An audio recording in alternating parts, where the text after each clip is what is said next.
So, 2015 was full of surprises.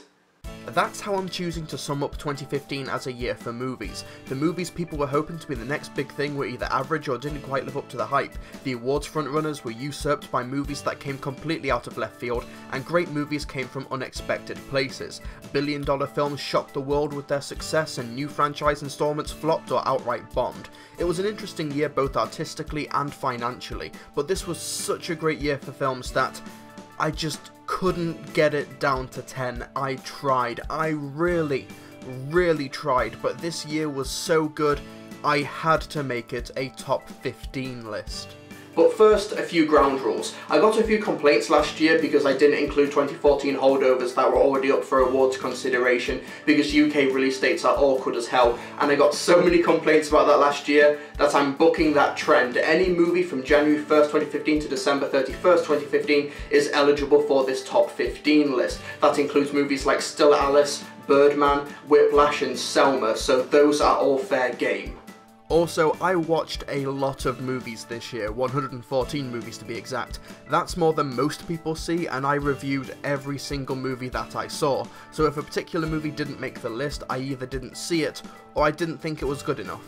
Incidentally, you can find a full list of every review I did in 2015 in the description below, so you can find out why I didn't choose a movie that you liked, or even find out if I saw a movie that you thought was deserving to be on this list. I shall also post the reviews of all 15 movies I'm about to talk about in the description below, so you can get more clarification and get some more in-depth reasons why I think they were so terrific. So, ladies and gentlemen, without any further ado, strike up the band, rev the engines, assemble your friends and get your emotions in check, because today we're going to be counting down the top 15 best movies of 2015.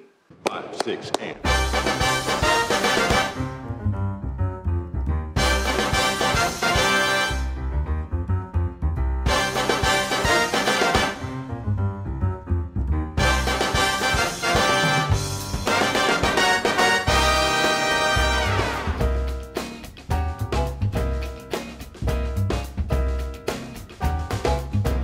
Number 15, Song of the Sea. This gorgeous 2D animated film from the Irish folks over at Cartoon Saloon can be summed up as an Irish version of Spirited Away, as a young boy named Ben has to go on a quest to save his sister, which takes him on a visually stunning walking tour of Manadan folklore. Yes, it's an absolute feast for the eyes, yes, it's got an incredible Hiberno-Saxon art style that absolutely pops in motion, and yes, the voice cast are terrific, but it also has a wonderful and sincere emotional core. The ending of this movie combines all of those elements together to create one of the most heartwarming but heartbreaking and mature endings I have seen in a long time. A movie I can unreservedly recommend for the entire family. Song of the Sea is music to my ears, my eyes, and my heartstrings.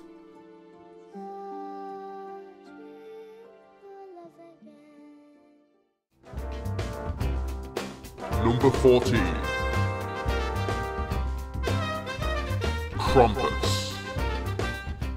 Watching the trailers, I was expecting to have a fun time with Krampus, and that would be it. Director Michael Dougherty created a seasonal cult classic with Trick or Treat, and he's done it again with another holiday, but with Krampus, which has so much fun using Christmas iconography and distorting them into something truly malicious and fun. It's one of the rare modern horror films that makes you empathise with its characters, that subverts the cliches and the tropes, uses practical effects to benefit the movie as opposed to an obligation to adhere to nostalgia, and it has killer gingerbread men, and the last 10 minutes are so satisfying to deliver an ending that really hits home the surprisingly profound message of the movie. Michael Dougherty is not just a one-hit wonder, and I cannot wait to see what seasonal holiday he does next. A Thanksgiving horror movie could be fun.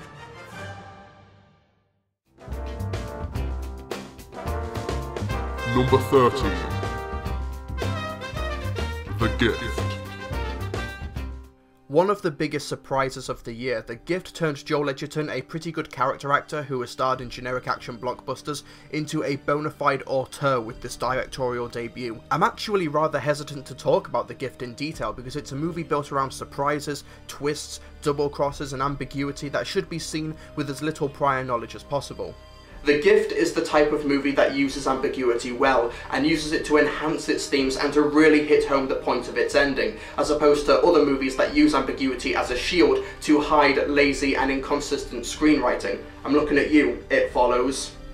One thing that surprised me the most about The Gift though is just how terrific the performances are, and how this movie single-handedly turned Jason Bateman from a solid straight man in comedies to an exceptional dramatic actor. I don't want to reveal much more, but take my word for it, see The Gift and prepare to be devastated. Number 12. The Program. I don't expect many people to have seen this Lance Armstrong biopic because it was poorly distributed by Studio Canal and hardly had a theatrical run in the UK, which really sucks because it's an awesome biopic, tearing down the legacy of one of the biggest cheats in sporting history. The rise and fall of Lance Armstrong is a story that you just can't make up because it was too absurd to not be true. We had someone who cheated and bullied their way to become the most dominant cyclist in the world, but he also brought the sport into the mainstream and raised millions of dollars for charity. Do the ends justify the means? And those concepts are at the heart of the programme, with an incredibly nuanced script being performed by terrific actors like Ben Foster and Chris O'Dowd. The programme drags one of the most infamous sports icons' names through the dirt, but it actually does it pretty fairly and lets the audience be their own personal judge. But maybe you shouldn't blame Lance Armstrong for taking part in one of the biggest sporting scandals in history. Maybe you should blame the sporting culture that allowed him to do it in the first place. Number 11. Everest. Man, was this an awesome big screen experience. Everest retells the story of the 1996 Mount Everest disaster in which 8 people were killed when trying to summit the highest peak on the planet. It has a brilliant ensemble cast comprised of Jason Clarke, Josh Brolin, Emily Watson, Keira Knightley, Jake Gyllenhaal and more. Amazing on-location cinematography. There was very little green screen on this movie, some awe-inspiring set pieces and some gruesome makeup effects. Speaking of makeup effects, I think that Everest is a legitimate Oscar snub. No nomination for Best Makeup? Seriously, Frostbite is... oh, it's just the worst. Everest is an intimidating watch, as it really puts the audience in its place as a man versus nature think piece. Honestly, it absolutely trumps The Revenant in almost every regard, and I'm disappointed that Everest didn't gain more traction with audience members like that pretty mediocre movie has. Yeah, the fact that the thrill seekers depicted in this film are there of their own accord kinda diminishes the drama, but in terms of harrowing, intense, big screen spectacles in 2015, few movies climbed higher than Everest. Okay, now it's top 10 time. This is where we start getting legit. Number 10. Selma.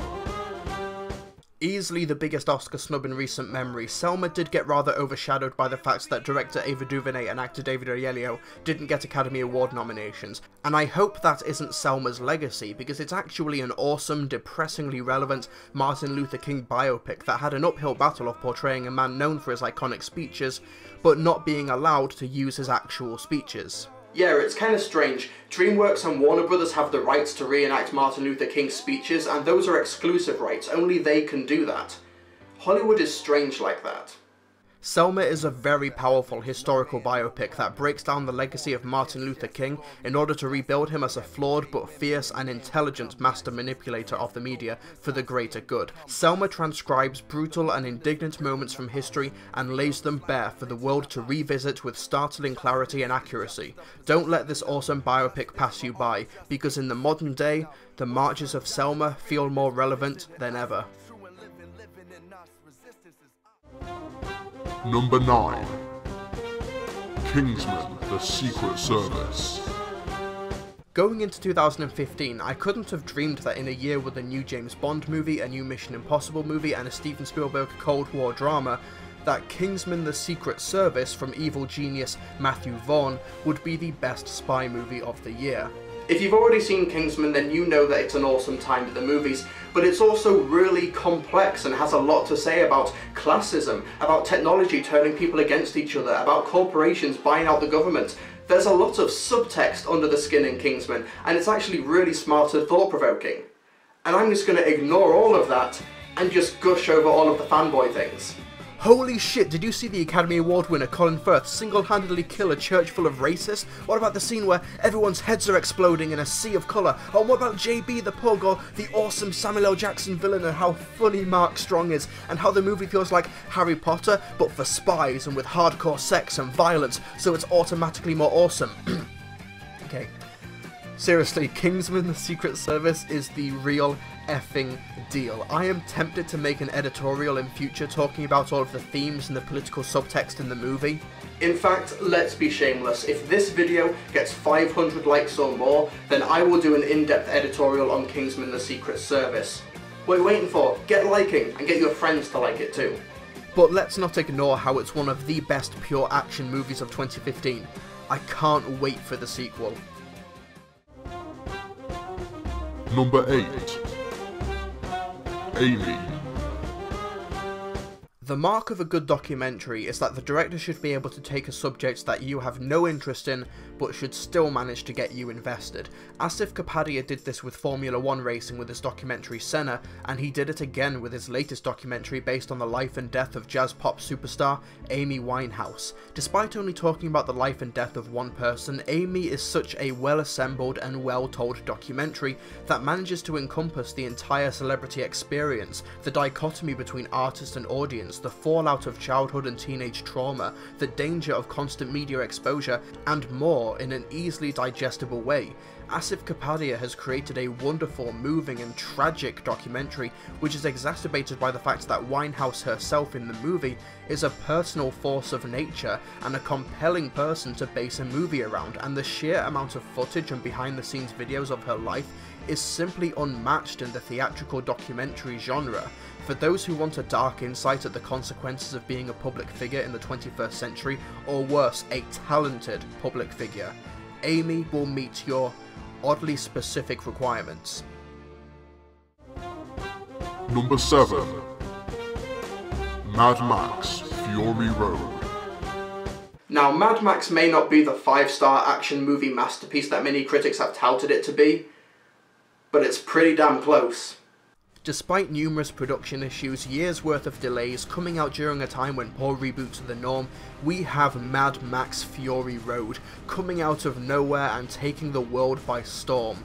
Far from mediocre, George Miller has created the best installment in the Mad Max franchise to date and gives us an awesome feminist icon in Furiosa. It's the type of insane, off-the-chain experience that was made for the big screen, and can we talk about how awesome it is that a movie that has a background character wielding a guitar that shoots fire out is a Best Picture nominee at the Oscars, with breathtaking cinematography, inspired and thoughtful production design, intense edge-of-your-seat action, gorgeous use of colour, and portraying these car battles as something akin to naval warfare. It's no wonder that this is one of the most critically acclaimed movies of the year. Witness! Number 6. Brooklyn.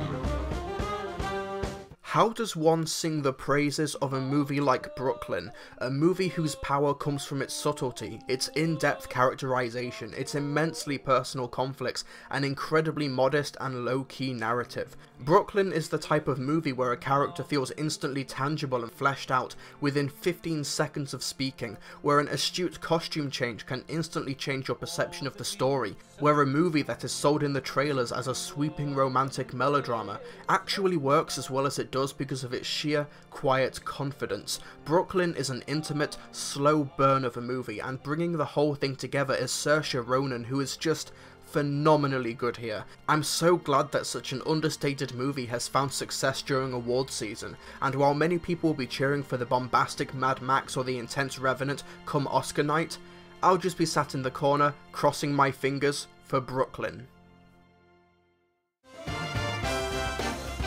Number 5. The Theory of Everything.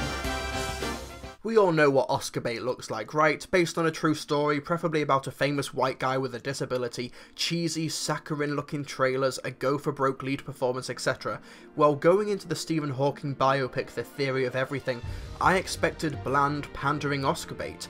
but to my surprise what I actually found was an incredibly intelligent love story about this doomed romance between Stephen Hawking and his then wife Jane. We've got a scientific rock star losing his motor functions but becoming a huge celebrity in his field, and a wife who had to give up her own dreams and desires just so that she can take care of him. It's a startlingly refreshing anti-romance movie if you think about it, because sometimes love doesn't win. We have two incredible career-defining lead performances, strong production values, and a script that made me blubber like a baby.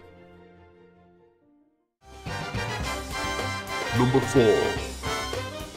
Marvel Avengers Age of Ultron.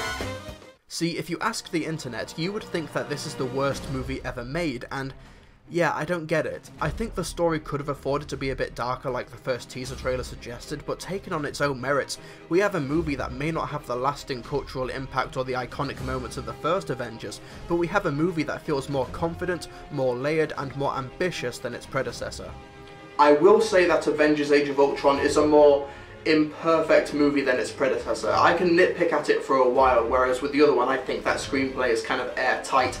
However, with Age of Ultron, it's balancing a lot more themes, it has a lot more characters, and it also has a lot more ambition, so in a sense the two kind of balance each other out. I think the end result is a movie that brought out the worst of hype culture, where a film was torn apart by fans because it didn't meet their oddly specific expectations or didn't incorporate the rumours that fans heard about on misleading movie news websites. I don't know what happened here, but either way, we still have a multi-layered, complex, character-driven blockbuster with an awesome cast, a memorable, intimidating villain, great set pieces, and it's one of my favourite films of the year. Fair enough if you don't like it, that's absolutely fine, but if you've got it as your worst movie of 2015, have some perspective. Interestingly enough, this is the 4th year in a row in which I've put a Marvel Studios movie in my top 10 best of the year. So will that happen next year with Doctor Strange or Civil War? But there's also DC, Batman v Superman, Dawn of Justice and Suicide Squad. Maybe if Marvel aren't on that list, maybe DC will be. Or maybe we can just start treating movies as opposed to dick measuring fan wars. Number 3. The Martian. Ridley Scott hasn't been doing so well recently. With Prometheus, The Counselor, Robin Hood and Exodus Gods and Kings, it would seem that this once revered director was down for the count, but fate had other ideas as he joined production of The Martian relatively late in the game, and hit it out of the park. Surprise! The Martian is the type of movie that gives you faith in humanity and makes you feel great to be alive. Based off an awesome book, Drew Goddard's script oozes wit and provides a great and fun time at the movies, but still managing to have a wonderful, optimistic moral at its centre. It's a movie about unity, about the power of knowledge, teamwork and science, and despite all of the science talk, The Martian is accessible to all, because while there is a lot of technobabble, it's a human story. It's about survival, it's about hope. The cast commits to every role, no matter how minor. Ridley Scott directs the hell out of it. Matt Damon is sublime. It's gorgeous to look at, and it will undoubtedly inspire the next generation of explorers and reassure them that there is no hurdle that can't be overcome with the help of cooperation, as well as sciencing the shit out of it. Number 2. Whiplash. My god, what else is there to say about Whiplash? This is the type of movie where you walk into the theatre a boy and come out a man. A movie that's not really about jazz, but instead it's about what happens when an unstoppable force played by J.K. Simmons meets an immovable object played by Miles Teller. Even though J.K. Simmons' Oscar-winning portrayal of Terrence Fletcher is destined to become a staple of best movie insult compilations for years to come, he's a surprisingly complex and thought-provoking character whose motives are scary, but the results are undeniable. Everybody remember, Lincoln Center and its ilk use these competitions to decide who they're interested in and who they're not. And I am not going to have my reputation in that department tarnished by a bunch of fucking limp dick, sour note, flattered on their girlfriend's flexible tempo dipshits. Got it? One more thing. Eugene, give me that. If I ever find one of these lying around again, I swear to fucking God, I will stop being so polite. Get the fuck out of my sight before I demolish you. Stage right, in order, now. I can still fucking see you, Mini-Me! It's a tense and draining cinematic experience that absolutely floored me, and the last 10 minutes completely defy explanation. It was the cheapest Best Picture nominee last year and the cheapest movie on this top 15 list in terms of budget, but it's easily one of the most technically proficient, with incredible editing, amazing sound mixing, dizzying yet controlled cinematography, and an incredible screenplay with Damien Chazelle pulling double duty as a director and a writer. The movie was shot in 19 days, and when I watch it, it just blows my mind that they were able to make a movie so frenetic, hectic, yet polished as hell in such a short time span. It's a movie that I think anyone wanting to get into a creative field, whether it's acting, writing, filmmaking, music, whatever, should watch. This movie was definitely my tempo. It was, without question, the best movie nominated for Best Picture at the Oscars last year, and in terms of 2015 movies, I could only think of one that was better. But before we get to number one, 2015 was such a good year for films that I'm just going to throw in a few more honourable mentions. They may not be the best of the year, but I really enjoyed them, and you should check them out regardless of whether or not they made it into this top 15. Spectre, Ex Machina, Shaun the Sheep the Movie, Love is Strange, X plus Y, Cinderella, Mr. Holmes, The Walk, Crimson Peak, and Bridge of Spies. Has it sunk in yet? 2015 was a terrific year for film, which is why picking the number one movie of the year was such a difficult task. Number one and number two just kept on swapping places over and over and over again until I finally made up my mind, and the key point was this. Whiplash is a movie that anyone who wants to get into a creative or artistic field should see. Anyone who wants to do that should see Whiplash. Whereas number one on this list is a movie that everyone should see, period. Number 1. Inside Out. It's kinda hard to put into words just how much I'm grateful for a movie like Inside Out. Yes, it has wonderful characters inhabiting a richly detailed world that has creativity around every corner. It's a movie with seemingly endless layers to its world, characters and themes coupled with the confidence and conviction that comes from an animation company with 20 years worth of unparalleled experience. And yes, it's nice that psychologists are saying that the movie is a great way to explain emotions to children and what's happening inside people's heads in a fun and abstract way. Yes, all of the above is great and is worthy of being on a top 10 or top 15 list easy. But what makes Inside Out so wonderful is that it's the type of movie that makes the world richer by its mere existence.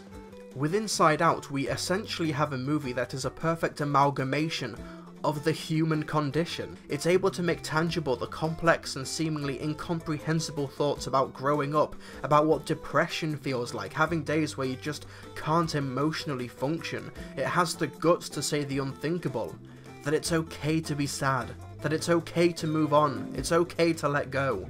Now, that description alone makes Inside Out come across as a purely downbeat experience that revels in making the audience cry, but that would actually be doing a disservice to the film because it works for the same reason Pixar's own Up works, because it makes you laugh through the tears. It wields both sides of the spectrum so perfectly, so confidently, so deftly, that the emotional moments, when they do come, they hit just as hard.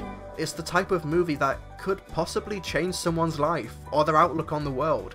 It teaches empathy, it informs about depression, and it's told in a movie with genius character designs, perfectly cast voice actors, and a subversive narrative and central lead characters. Bar none, it's the best movie of 2015, with easily the best screenplay and the most profound story. Inside Out isn't just a movie that I love with all of my cholesterol-ridden heart, but it's a movie that I'm just incredibly grateful to Pixar for creating, and it's hard for me to put into words my sheer gratitude to Pete Docter, Ronnie Del Carmen, Meg LaFouve, Josh Cooley, Jonas Riviera, and all of the folks over at Pixar who created Inside Out and who are behind it. And I wish I could do more than just put you on an arbitrary year's ends list, but I hope that's enough. Thank you, Pixar, for creating the best movie of 2015.